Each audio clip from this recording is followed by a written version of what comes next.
ये आज का विषय है प्रणाम करे आशीर्वाद ले। जैसे भगवान जी थे ना, छोटे थे तब प्रातः काल उठ के रघुनाथा, मात पिता गुरु ना वही माथा। आइए सुमांगी करई पुर काजा, देख हर सही मन राजा। अर्थात श्री राजे प्रातः काल उठकर माता पिता और गुरु को मस्त नवाते हैं और उनकी आज्ञा लेकर नगर का काम करते हैं। उनका ये चरित्र देखकर राजा मन में बड़े हर्षित होते हैं। जब पुत्र पिता से आज्ञा लेकर काम करेगा प्रणाम करके, तो पिता बहुत हर्षित होते हैं।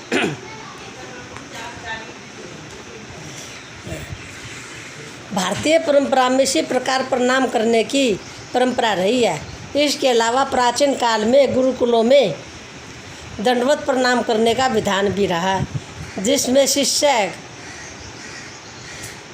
गुरु या अन्य किसी विशेष व्यक्ति के चरणों में साष्टांग पर लेटकर प्रणाम करते हैं। तो इस तरह के प्रणाम करने का उद्देश्य यह है कि गुरु के चरणों के अंगूठे से प्रवाहित हो रही ऊर्जा को अपने मस्तिष्क पर धारण किए जाए, ऐसा माना जाता है।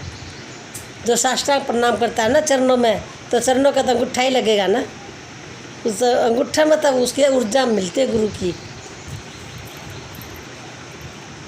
ऊर्जा को प्राप्त कर जावा है, अंगूठे से प्रवाहित हो रही है ऊर्जा को अपने मस्तिष्क पर धारण किए जाए, ऐसा माना जाता है कि इस ऊर्जा के प्रभाव से शिष्य के जीवन में परिवर्तन होने लगता है।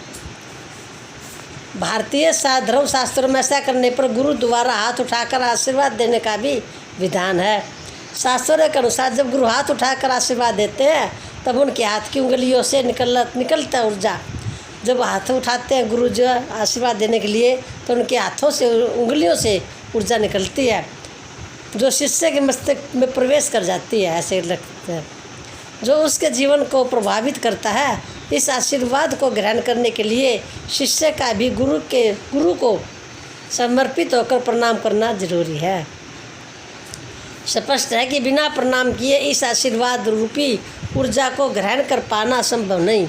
यह नहीं क्या है रुझुके प्रणाम कर दिया वो आशीर्वाद नहीं मिलता। मन से प्रणाम करो, मन से, तो मन से ही आशीर्वाद मिलेगा।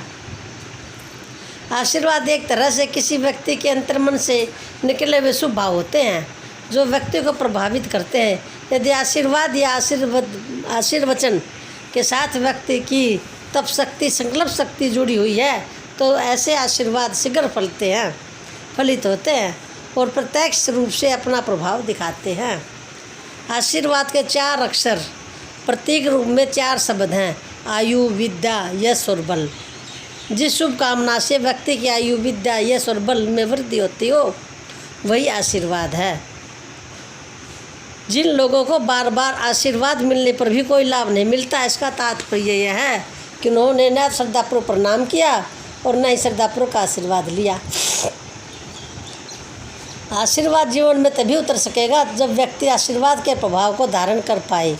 यदि व्यक्ति के अंदर ग्रहणशीलता नहीं है या वह किसी वस्तु को ग्रहण करने से इनकार करता है, तो उसे कुछ भी नहीं दिया जा सकता।